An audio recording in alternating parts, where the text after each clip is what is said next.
The Daniel Boone Backcountry Byway Fall event. Let's talk about radio communications while out on the trail. That's what's coming up next on LCARA Ham Radio.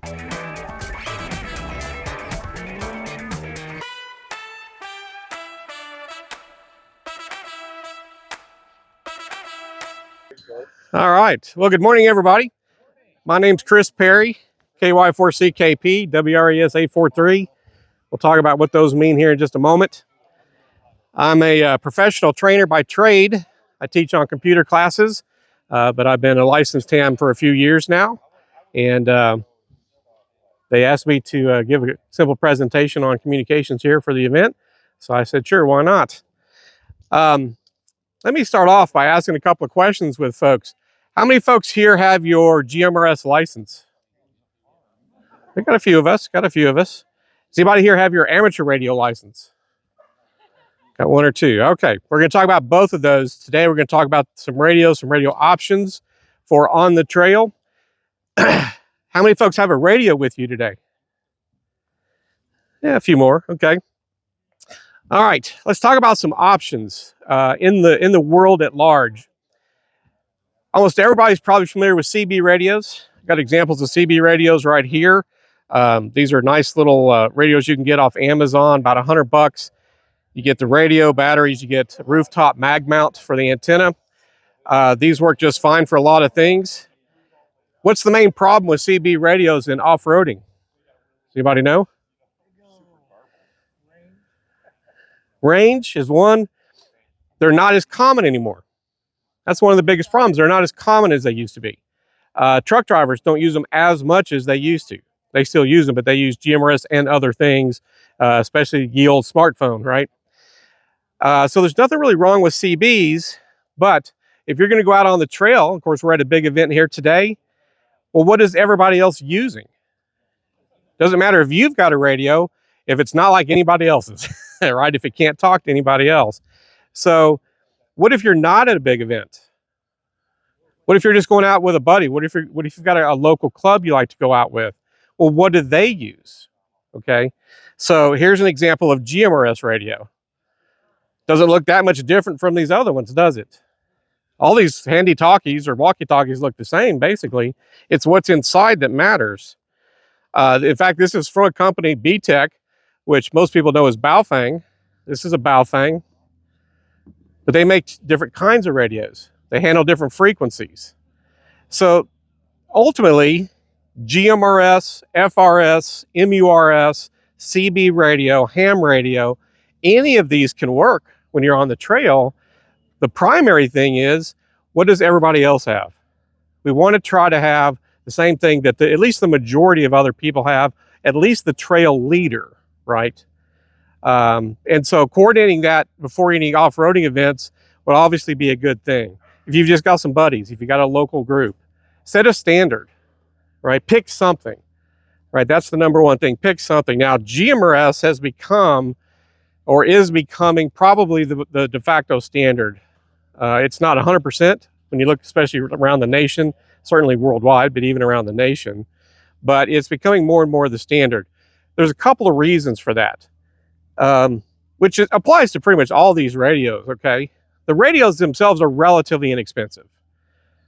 20, 30, 50, $100, you can get a radio or two, right? So the price is not really the issue, not for most people really, right? How much do you spend on, I mean, $100 won't get you anything for your vehicle hardly, right? It's just coordinating. But why is GMRS working? Well, there's some technical details on why GMRS is working and why it's being adopted. The main thing is inexpensive radios and the frequency it uses works pretty well for off-roading. Now let's go into just a little bit of technical detail. With a radio like this, and like what I have in my truck, and some of you probably have in your vehicles, this can do what's called 2 meters and 70 centimeters. Well, what's important to know about that is, if you want to go further, 2 meters works better, right? But if you want to go through things like trees and leaves and buildings and stuff, 70 centimeters works better. So why is GMRS becoming popular in off-roading? Because it's close to the 70 centimeter band. It's just a little bit off of it. It's set aside, the particular frequencies are set aside so that you can get these kinds of radios and you don't have to take a test for the license. CB, you don't have to have a test for the license, do you? MRS, FRS, even if you haven't really heard of those, you don't have to take a test for a license, right? But the frequency works a little better. Won't go quite as far, but far enough. I mean, when you're on the trail, how far are we really trying to communicate? How often are you really trying to communicate with somebody even 100 yards away when you're on the trail? Usually it's within 50 yards, isn't it?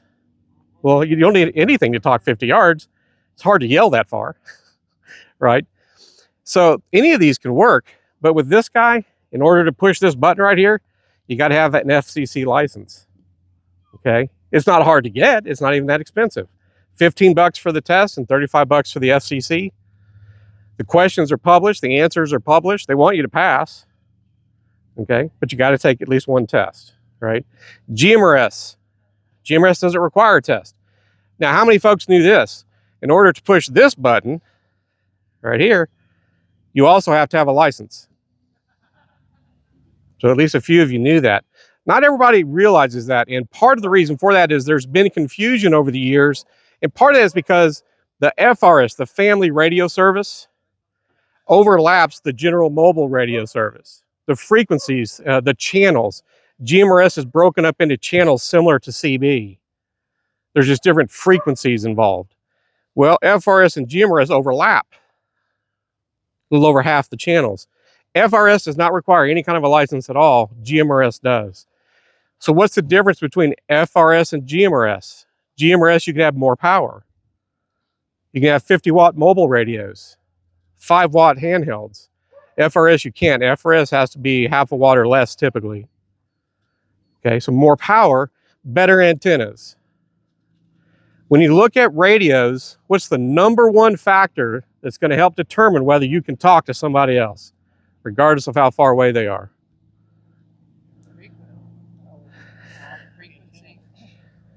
Antenna.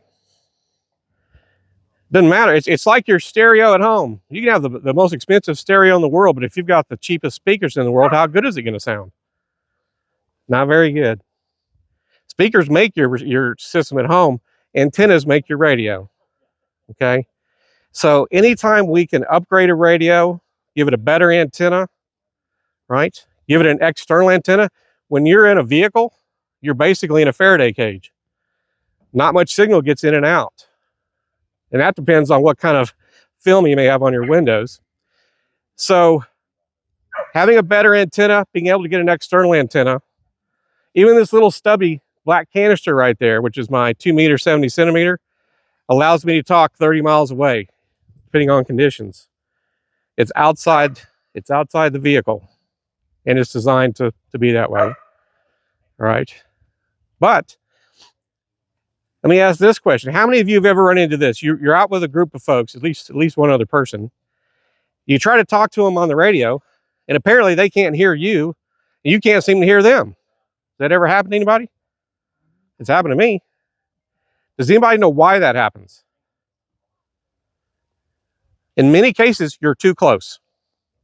You're actually too close to the other person, especially if they're right in front of you or right behind you. You're too close. What happens is you're overloading their radio. When we have these radios, we talk about the front end of the radio, the receive components in the radio. They receive the signal, translate it, put it out the speaker. You're overloading what's called the front end. Too much power is coming in, okay? If too much power comes in, it basically can't do anything with the signal. You get nothing. You'd be better off shouting to the car ahead of you, okay? Well, what's one of the aspects of that makes that problem even worse? Not only are we very close, but in a lot of cases, you're using too much power. Who's ever said that? Too much is a bad thing. Too much power. Too much power. You're trying to talk 20 feet away. You don't need 5 watts of power. Even though 5 watts isn't a lot, for 20 feet, that's a lot of power. Half a watt would be enough. 1 watt would be enough. So when you're on the trail, make sure you put your radios, if you're just in a group, make sure you put your radios on usually the lowest power they've got. It may just be low, medium, and high. It could be low and high. Sometimes they have ultra low, which is half a watt. Try to use the lowest power possible. It'll actually help you communicate to the nearby vehicles better. Right now, when you're in a vehicle and you're on a handy-talkie and your windows are up, this attenuates your signal, and you can probably talk to folks. In fact, you may have noticed that sometimes people on handy-talkies are hearing people better than you are on your mobile. It's because their signal's being attenuated. Drops it down to that half watt, 1 watt area because they're probably on high power. So that's something to consider. We want better antennas usually. It's never a bad idea, but when you're in a relatively tight group, you don't want too much power. And it's counterintuitive because in almost all things technological, more is better. I teach computer classes. I always add a corollary to that. More is better, or at least not a negative. But in our case, it can be a negative. Okay. So when you're in a group and you're not trying to talk 30 miles away, you want to use low power. Okay. Generally lower the better. In fact, you can actually damage radios if they're too close and you're using too much power. You can actually blow out the front end. Okay. So things we want to think about with off-road communications. What is the group using? And if you're part of a group and you haven't established a standard, I highly recommend you talk about that amongst your group. You can use anything you want, but generally for off-roading, GMRS is becoming the standard, and for good reason. Now, amateur radio could do the same thing, but you got to get your license. You got to take at least one test. And it's not hard. Like I say, the questions are published. The answers are published, right? They want you to pass this test, but you got to take a test. I belong to a radio club out of Somerset, Lake Cumberland Amateur Radio Association. We have a YouTube channel. I've got some business cards up here. We cover all kinds of topics. We give tests. I'm a VE, volunteer examiner. I'm allowed to give tests so people can get their ham license. Okay, and it's a volunteer basis. We don't earn money for doing that, right? But you got to take a test. With this, fill out a form online, pay your money, $35 for 10 years, covers your whole family, right? And you get your license, no test. But you're supposed to have a license when you use GMRS. Now, I'm not the radio police, right? And I know none of you all have ever done this, but there's rumors out there on the interwebs that sometimes people push this button and they don't have a license. I mean, I've seen the rumors. I'm sure you all have seen those rumors too. Is the FCC flying black helicopters around looking for people on handy-talkies deep in a trail? Of course not, right? But on the other hand, you could go get your license. You'll get a call sign. More people will be willing to talk to you. If you don't have a call sign and you're on a certain kind of radio, a lot of people won't talk to you because they know you're not using that service legally. Okay, it's just something to think about. $35, 10 years, covers your whole immediate family. Okay, no test. If you want information on GMRS, this QR code will take you through some information on how to get licensed. If you'd like some information on your amateur radio, it can open up the world. In my truck here, I can talk all over the world using my HF radio and this antenna right here. I talk to Europe, I talk to South America, Australia. It's a fun hobby, but that's not really useful on the trail, okay? Right, these kinds of things are more useful on the trail. And my other radio that I use is more useful on the trail. So some things to think about on the trail. We want to have hopefully the same kind of radio or capability of radio that other people in the group are going to have. We want to know how to use that radio. We all go to YouTube University, right? Plenty of information on how to use the radios. That's not really that hard. We can think personally what we want to do about licensing. Again, I'm not the license police or anything.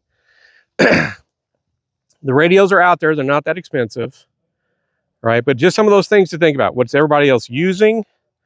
Are we overpowering things? Many times people are. Turn your power down, folks. You'll actually communicate better within your group if you're not trying to put out too much power. I know 2 or 3 of the rides we've been on, that was happening to folks. They're like, I'm on my mobile and nobody can hear me. Yeah, you're probably pumping out 50 watts and you're overloading everybody's front end. And they can't hear a word. They can't even hear static usually. Radio's just pretty much shut down. So that's a little bit about what I wanted to talk about today. I don't know how long it's been.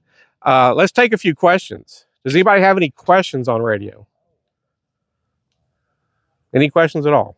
How hard are those old things to, like when you buy them on Amazon, to program them? How hard are they to program?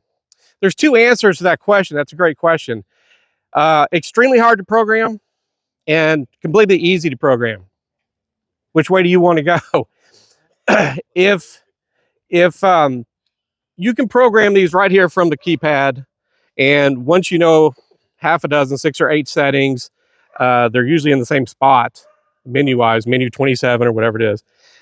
It's not that difficult, but to program 127 memory locations in here, there's free software called Chirp, C-H-I-R-P, that you can get, and that's what I typically use. I've got a whole pre-programmed thing. If I've got a radio, I can just plug it into the computer and slam that entire program onto the radio. Once you get that figured out once, and there's so many easy ways to do it. So if you're interested in programming Baofeng or amateur radios, look at Chirp. Lots of YouTube videos on that, how to use it, how to bring things in.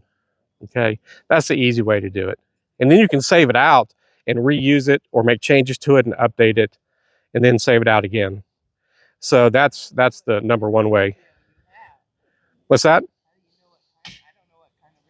Well, let's just take a quick look at it. See what brand it is. It's a radio.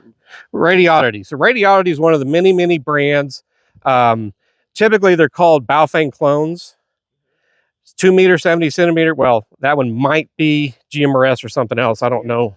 I was going to say they might actually make, didn't say which model, but if it's GMRS, that's 453 or something megahertz.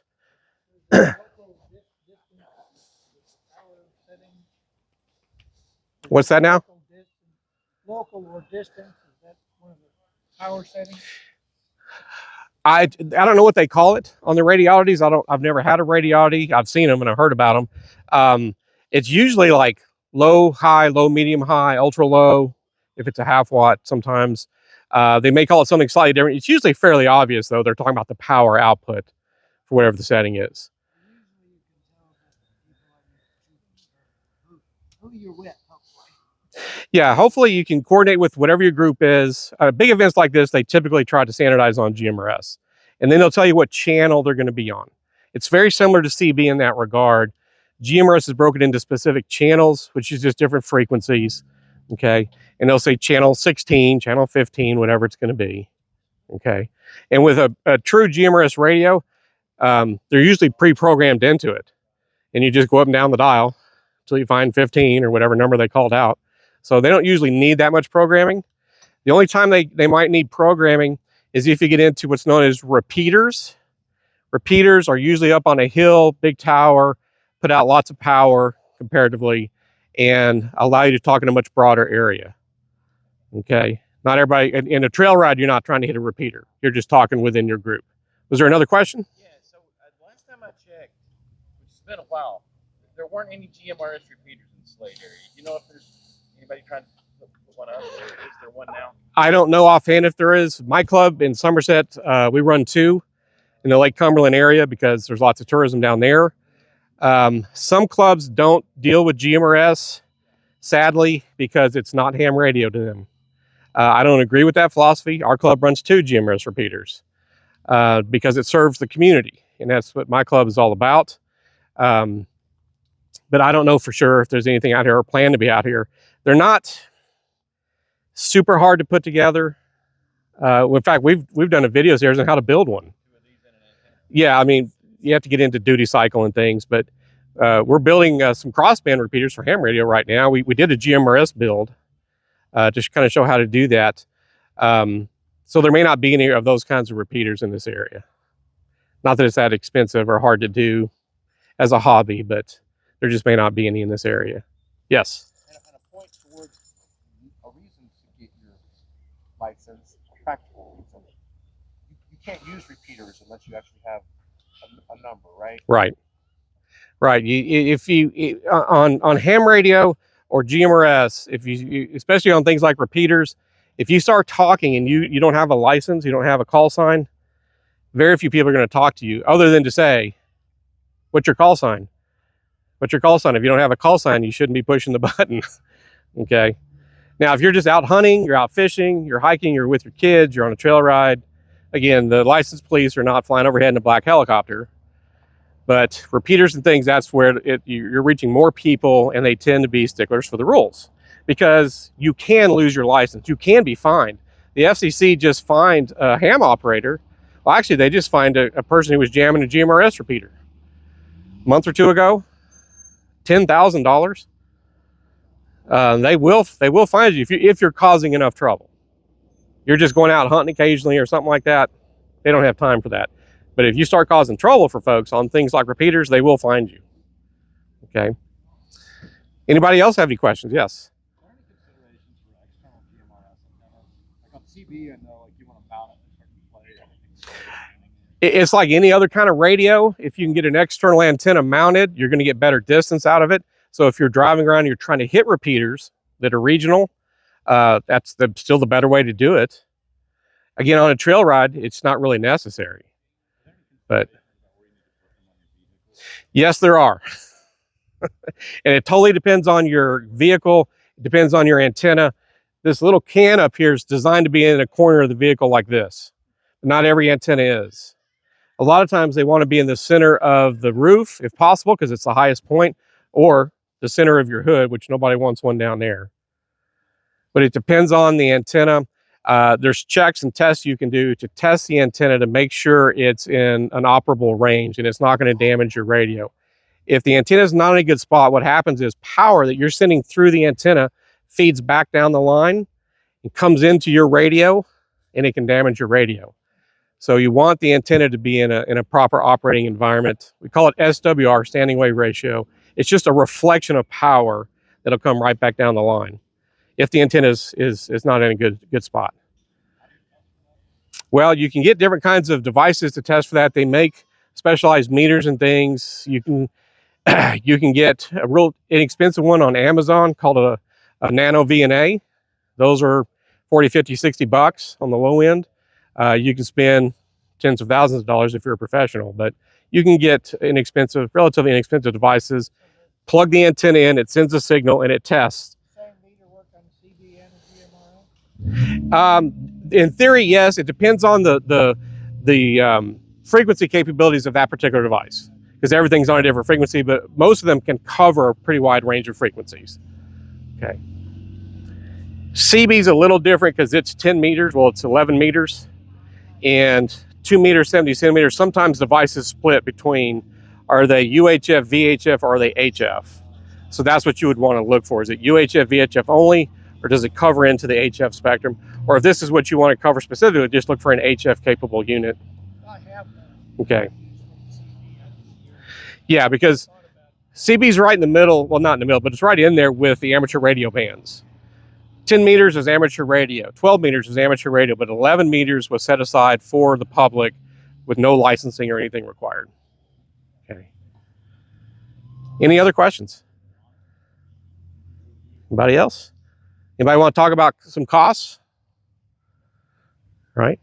Right. This radio right here, I'll sell it to you for $5,000. Doesn't cost $5,000. Somebody laughing.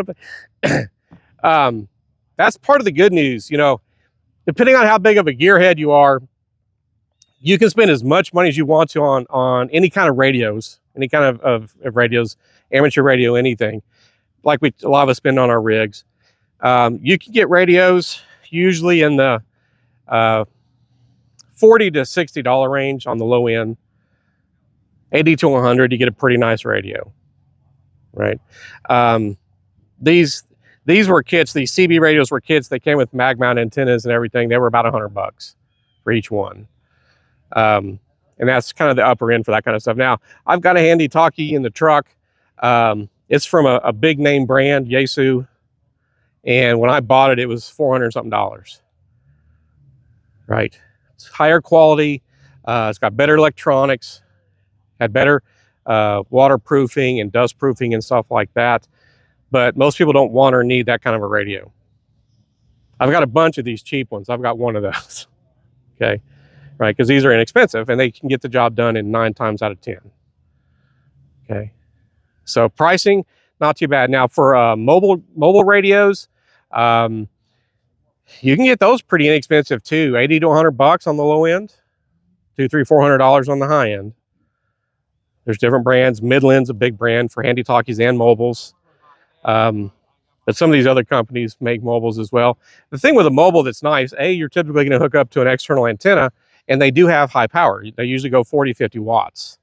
So if you do have repeaters in your area and you're driving around the county and different things, you want to hit those, right, then that can help you out.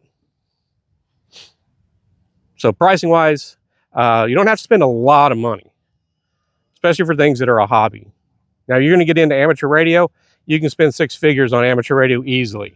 Most people don't, okay, because they don't need to. Any other questions on anything? Yes, the antenna needs to match the frequency it's for. And so for this little antenna right here, this little canister, inside of there is a coil of wire, because typically you would want that antenna to be, I don't know what it is, 20 or 30 inches long.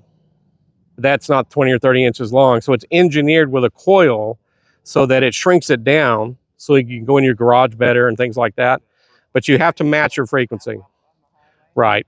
Now this one also has a coil, and this one moves up and down. And that's how it's able to tune a whole bunch of different HF frequencies. Because otherwise, like for CB, for a full-size CB antenna, it's 102 inches. Okay, that's a big whip. Right? So that gets into matching the output of your radio, making sure you don't get reflected power incorrectly. And now you can take a raw piece of wire and string it on the ground, and you can receive all kinds of things. It's when you go to transmit, you'd run into problems. People have hooked up to fences, things like that, and you can receive. Not always great, but if you press the button, then you'd be in trouble because it wouldn't be tuned for any given frequency. Okay. It's supposed to be vertical. Pretty much every antenna. Well, I see a lot of, there's two things, right? So there's two things. If your antenna is vertical and you're trying to talk to somebody else who's vertical, that's the best matchup. If your antenna is horizontal and you're trying to talk to somebody else and their antenna is horizontal, that's the best matchup. But a vertical to a horizontal is not a great matchup. It can still work, but you lose a lot of power, let's call it. Okay, a lot of gain. So again, you want to match. So typically with a repeater, they've got a vertical antenna way up on a tower. So you want your antenna to be vertical. Typically on the trails with handy talkies, when you're holding a handy talkie, don't hold it like this, like your cell phone. You do want to hold it like this. You want that antenna to be as vertical, reasonably vertical, okay? Because that's how that's meant to work.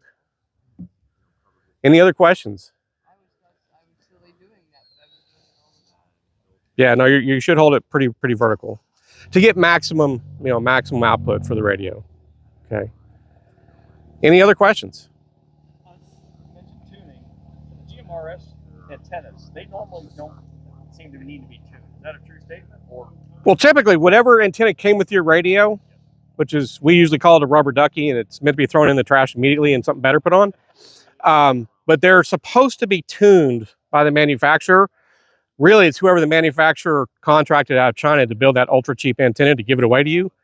Your $30, your $20 went for this, not the antenna, right? But they should be tuned for that radio. Now, sometimes when you check those, they're not that great, but they should be. They're supposed to be.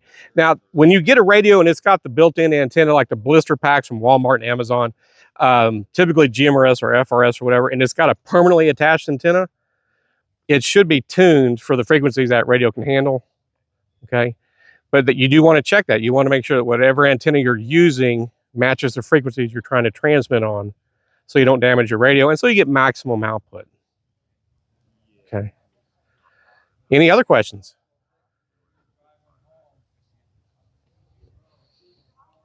Is that it? Anything at all? Again, if you want any information on how to get your ham license, this QR code will take you there. If you're interested in your GMRS license, this one will take you there. I've got some business cards if anybody's interested. Again, the ham club I work with, Lake Cumberland Amateur Radio Association's just west of Somerset. And we do run a YouTube channel, cover a lot of cool content there. Okay. And that's it, unless there's any other questions.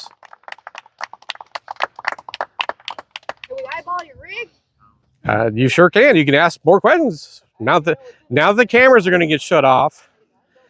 And talking about repeaters. Thank you. Sure thing. Does it have to be fixed? Yes. Technically, due to FCC regulations, repeater is supposed to have a known location. You have to register that location, that repeater, to the FCC. As there isn't very much around here, I just wondered about building a trailer Yeah. that could be parked. You can get special dispensation. Like we have an emergency communications trailer, and we can go and set up places. So you can get dispensation to have what is effectively a mobile repeater of some kind, but typically they're meant to be at a fixed location. And the reason for that is whatever frequency you want to register, they want to make sure there's nobody else already operating on that frequency that would be too close. Well, it's not just that though. You just don't want to interfere with somebody who would be too close to you on the same frequency. Right. So like our main repeater in Somerset, we're supposedly far enough away that we wouldn't be interfering with anybody else, except we can hear Cincinnati, we can hear Louisville, we can hear Tennessee. Last time we were here, we had the CB on and we were listening to some guy broadcasting from Puerto Rico. So, Yeah. I mean, Yeah. it's just, it crisscrosses. Sometimes the atmosphere helps us out. Sometimes 2 meters will go 200 or 300 miles. It's just normally it doesn't do that. And that's usually what happens to our repeater. Every so often we'll hear somebody and we'll be like, who the heck was that? And it was somebody in Cincinnati or places that are 75 or more miles away. They're supposed to be far enough, and usually they are, but occasionally they can slip in. I was just curious if you could build a little trailer with a generator. Yeah, we do the same thing with our emergency communications trailer for working events and emergencies and things like that. But again, you if it's a short-term event, you can probably get away with it. Longer term stuff, it really is meant to be permanent. Yeah, you just want to make sure you wouldn't be interfering with anybody else. You have to be careful around airports, things like that. Yeah. So, because I was just curious, there's nothing around here. There wasn't anything in the Lake Cumberland area where we are. As much tourism is down there, you would think maybe there would have been. So that's why we put up a couple. I know that I find that a lot of times I'm the end of the trail. Mm-hmm. So I'm telling everybody, at this dog, we ride tail. Right. Yeah, I lost. Well, I didn't lose the I have a 102-inch wheel. Mm-hmm. It got snagged. I've been running it for years. The last time we were down there, it got snagged, and the heavy spring popped it sideways. So that was. Yeah, I take this one off when I go on the trail. I've just got a 4-foot. It's so funny how when you're going back and forth, you can hear it through the radio. Yeah. Yeah. Well, that was the other thing I was curious about. Of course, if you're driving 70 miles an hour with that whip, now it's doing this, which is... It affects your performance. I mean, you can still use the radio, but it affects the performance. If you're using a mobile rig, you're driving down the road, sometimes you'll notice you're getting that in and out effect. We call it the screen door effect. It's because you're in motion is what tends to cause that. Especially if you're on the edge of reception or something, you'll hear it kind of going poof, poof, poof, poof, poof, poof, pop, kind of pops in and out. Before you actually roll out, I'd like to look at my mobile setup. Okay. To do the radio. Yeah, question on antennas. So I'm getting ready to put a mobile unit in my Jeep, and I was wanting to put an antenna on like the tire mount, so that when I take my top off, I can still run with it. Yeah. Is that not recommended? It can work. You just have to test. Wherever you want to put an antenna, you have to test that location. Do you have it grounded well? With vehicles can be really tough. We can look at mine. They can tell me what's wrong. Tell us both what's wrong with it. Vehicles can be tough because you've got noisemakers right in the engine bay. Right. So I've got the hood grounded in 2 spots or bonded in 2 spots. I've got each door bonded. I need to do my tailpipe because tailpipes are one of the worst offenders. They carry sound out of the engine bay. People don't realize that. So that's a noise factor. The SWR, the standing wave ratio, am I getting the reflected energy back? You have to get a device and test for that to see if your location is going to work. Like I say, that can up there is designed to be in the corner of the roof like that. Typically with most regular antennas, you want them in the center because the metal of the vehicle acts as what's called a ground plane, and it helps smooth out the signal in the SWR and things.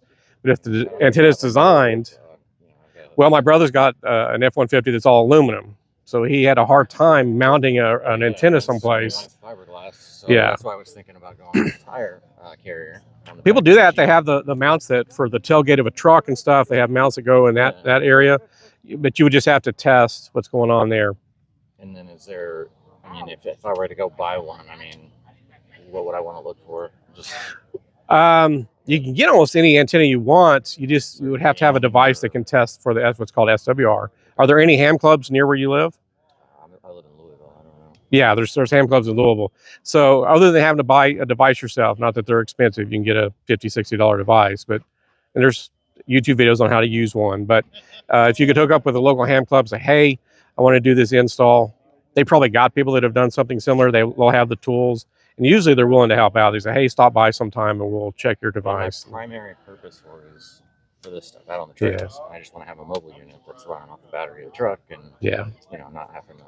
But you don't want to damage the device because the antenna's in a bad spot. So I guess I didn't even know that was possible. Mm-hmm. Not usually with real low power, there's not enough that it's a problem. But once you get into 50 watts and greater, that's when there can be enough power that it can damage things. Well, 40, 50 watts, you're in that territory. So if you run mid power, right, depending on where you live, if mid power gets you everywhere you want to go, it's safer. It'll burn less battery is another thing.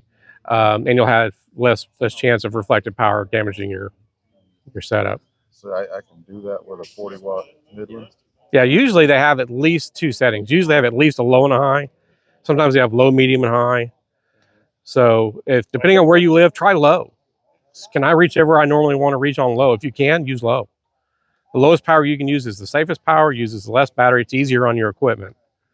Okay. I think on mine, because I just got one delivered and put on mine. I got a 50 watt also for listening. I don't transmit yet. But yeah, I think every time you get the power off, it actually comes back on high. So every time you have to go back in to the menu and reset it back to low.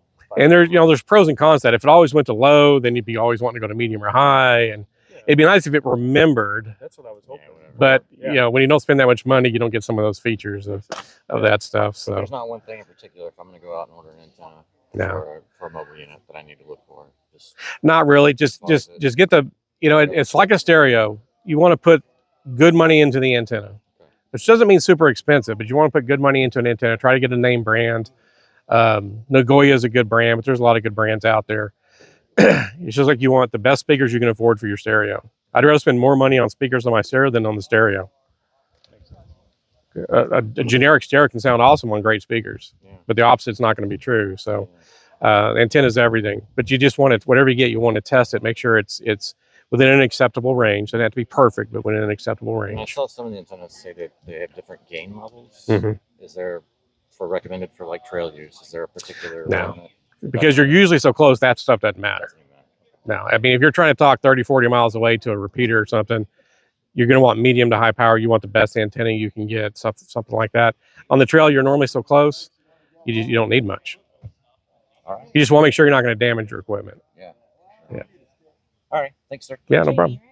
Josh. Okay, sorry. My bad. No worries. Just no But so get damage the equipment. That's actually what I'm a little bit concerned about. I mean, like I said, I got a new thing. It has a 3 decibel gain antenna that came with it, little bump, antenna. Yeah. And I threw it on top of the hood. They're on the front of the hood because I don't know, we were leaving. Mm-hmm. Threw it on there. So what power are you putting out? 40 watts? No, it's 50 watts. 50 watts. Yeah, and I went down to low power, and then I noticed, like I said before, I powered off, powered back on, it was back on high power later on. So I'm like, crap, I'm not tearing up something we just bought. So yeah, I mean, it's better to test and know. Yeah. Than to just kind of assume. Almost looks like a UV5R. It probably is. I've got a bunch of those. It's a Merkit. This is actually a tri-band. Oh, no, it's a Baofeng. Okay, I've got some Merkits that look almost like it, but they're tri-band.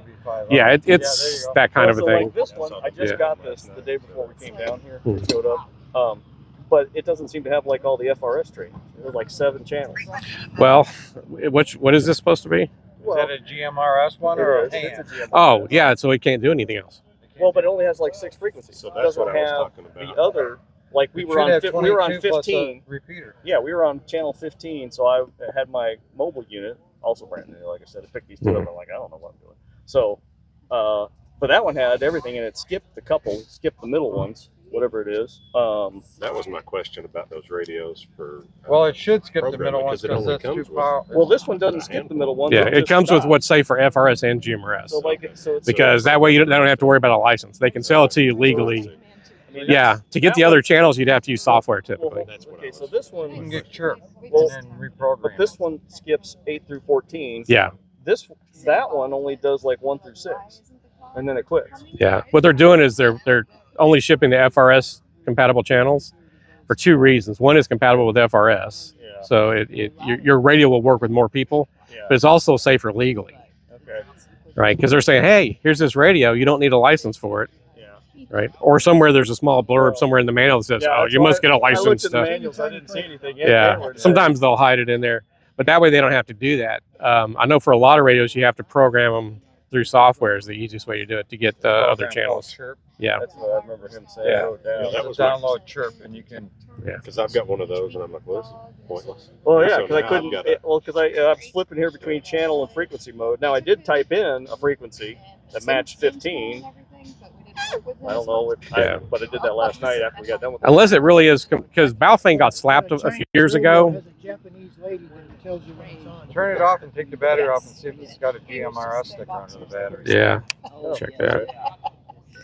Yeah. Where's the Should have a little sticker in the corner if it's GMRS. Baofeng? The sticker should be right there. Yeah, No, there. this looks like it may.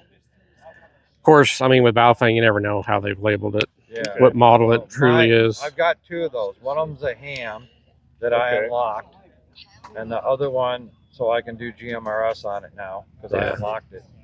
And the other one is got a GMRS sticker in that corner that I was pointing to. Yeah, that one doesn't happen to have it. I don't know if this is a GMRS radio, so I don't know if.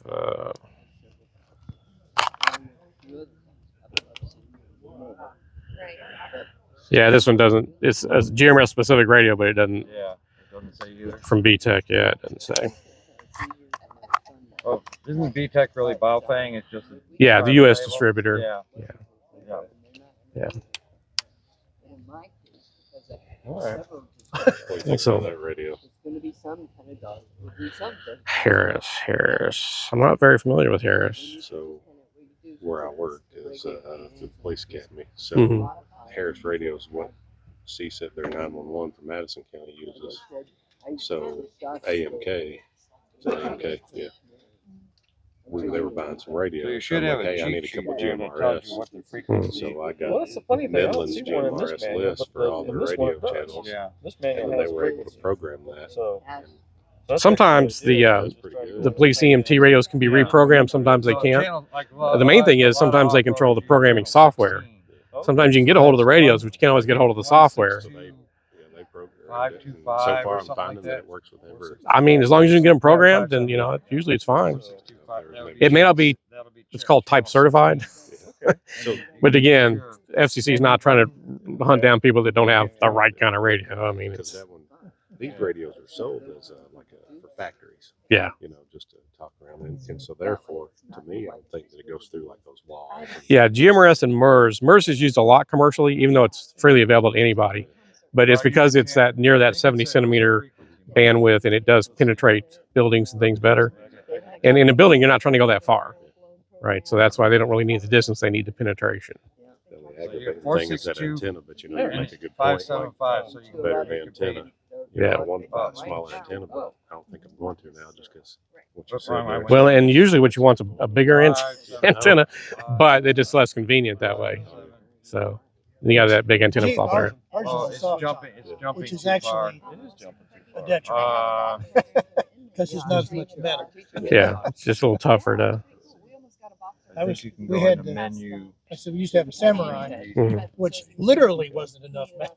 Yeah. My wife used to have a Samurai. Set the You know, step. it's crazy. You was talking about The the step is too CBs. Okay. My grandpa was a truck driver. Okay, So so we you got always had 20K CBs and trucks Mhm. just step, for the fun so of you it. don't want it to go Because that now far. nobody, no truck driver talks on a Yeah, CB. they're doing cell phones, a little bit of GMRS, but Okay. Yeah, you can run, Yeah. you can What drive are- down the highway Alright. with a scanner running, you won't pick up a damn thing.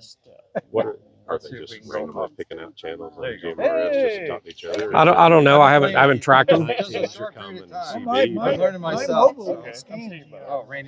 Yeah, I've from my home. I'm near I-75 where I live, close enough, and I was trying to test the CBs and stuff, and I wouldn't get anything. There was nothing to test. I was like, couldn't hear anybody, couldn't reach anybody. The only time you get it is when there's like the traffic stop and you get a few smart alerts on There and out west, there's a few more apparently, but it's not nearly as big as it was in the 70s and 80s. Yeah, it's not. Everybody's on radio. Yeah, a lot of ham started on CB because it was free and everybody could get on it, and it got popular. And with the movies, Smoking the Bandit and others. Have you got a minute to take a look at mine? Let me break things down because I think they may have another class coming up. Which rig is yours? Just the other side of the brush pile. Oh, that orange one right there? Yeah, give me just a couple minutes to break down.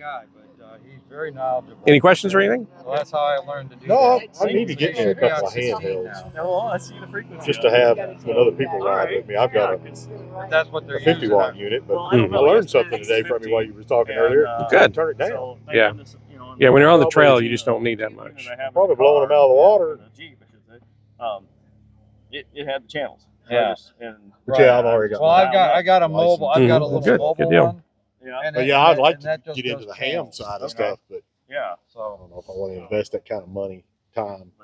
Yeah. This I mean, they've made the test about as easy as they can make it. channel mode. The questions are published, the answers are published. You just got to memorize the stuff and then Oh, go I'm take not the worried test. about taking the test. Yeah. Be no problem. Yeah.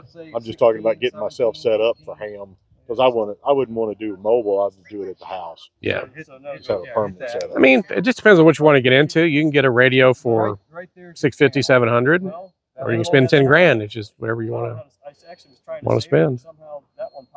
They all do about the same jobs. Yeah. It just depends on how fancy you want to get about it. But I've got a water tower in my back of my property you might too. need to They'd get be you might need to put perfect that if I in could your shirt get program. on it, That's get an free to antenna out download. Mm. Okay. And to get a lot of the range. data cable. yeah, especially if it's grounded well, which it should be. But Yeah, it's steel tank. Okay. Mhm. So It'd you be grounded probably great. have to if it's probably grounded need well, to go that's to always a chirp plus. Okay. But if you So if you were go on going to YouTube, you can learn how to use tell chirp. someone to pick up a handheld just to have as a So chair I haven't or used to chirp hand down or myself something like because that, I've got a what would Mac. you recommend? And it's For supposed to be GMRS, able to talk to my for trail radio, rides, but my radio almost doesn't anything can see work my decently radio. well. These are BTEX, which are Yeah, my the Mac, American distributor for it's supposed to be Baofeng, on Windows. and these are GMRS It's supposed to be specific radios. compatible with Mac. It's just that For an mine inexpensive radio that you can use on the trail.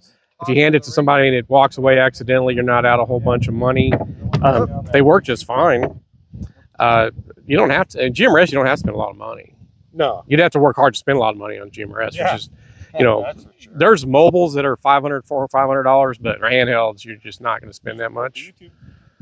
So, I mean, just whatever. Yeah, not a Rubicon. Now, do you sell or you just No, I don't sell. No. just give it a class? Yeah, I'm just giving a class. They knew that I was a ham radio guy and He's stuff a like funny that. So character. said, hey, do you mind giving a class? And I Doesn't said, yeah, know it's how to okay. match his, but he's